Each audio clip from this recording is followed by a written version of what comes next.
Hello from sunny San Diego, Fallbrook.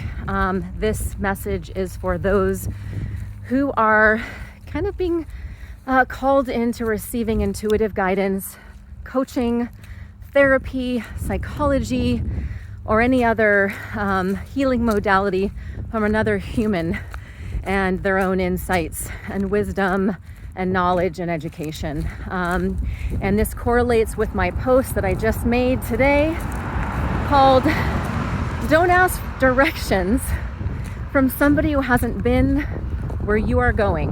I cannot stress this enough. And as a lurker of various Facebook groups and communities and both trauma-aware communities, conscious communities, I'm trying to really understand just all of these different communities and areas where coaches like to lurk and share their stories and connect to people and offer their guidance, and it's really fascinating.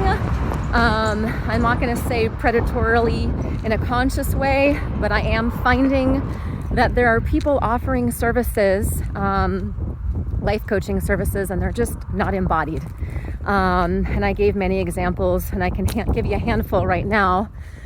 Would you want to receive marriage and family therapy, coaching, or guidance from somebody who's been in relationship to the same person for 30 years without really knowing what have they traversed, what has been their growth, and what has been thrown at them, and how have they manifested within their own relationship? I can tell you I know quite a few marriage and family therapists that should not be guiding other people. But guess what?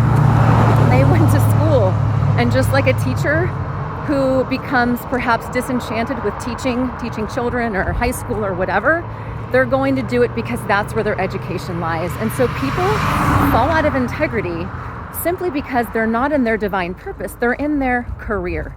So I think it's really, really, really, really critical to make sure that the person that you're receiving guidance from is incredibly passionate, specifically embodied in the areas of work that you are being challenged to grow in and evolve in.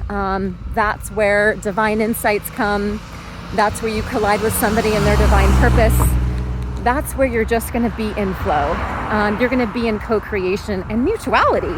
And you're going to have almost like a mentor, but somebody who's humble enough to approach from a place that is still knowing that they're doing their work, and they're still growing, and they're still healing endlessly, and they have accountability, they have integrity, and that their foundation of everything that they do in their guidance is the desire to embody it with integrity. And so that's me. Obviously really passionate about it. Likewise, would you want to receive, let's say, relationship advice in ethical non-monogamy with somebody who perhaps has been really battered and bruised in that space and already has sort of a negative spin on it? It's just, anyway, you get my point. I hope that all makes sense. I'm happy to answer any questions below about me. Likewise, really important to find a coach that's willing to, a therapist or psychologist that's going to bring their story and journey forward. Not necessarily like, it's not going to be like tit for tat sharing your journeys, but that they bring that energy forward and they offer up the ability for you to ask them questions, any questions. Open book. You want to be an open book? You want them to be an open book, because that's the mutuality that you want to have, because that's where the healing takes place, in relationship. And so this is another relationship that you're forming with your coach. And it's no different than any other relationship as far as the paradigm and the construct of radical honesty, radical transparency, and just the ability to make that heart connection. And a lot of people can't offer that, and they're not willing to show up with that.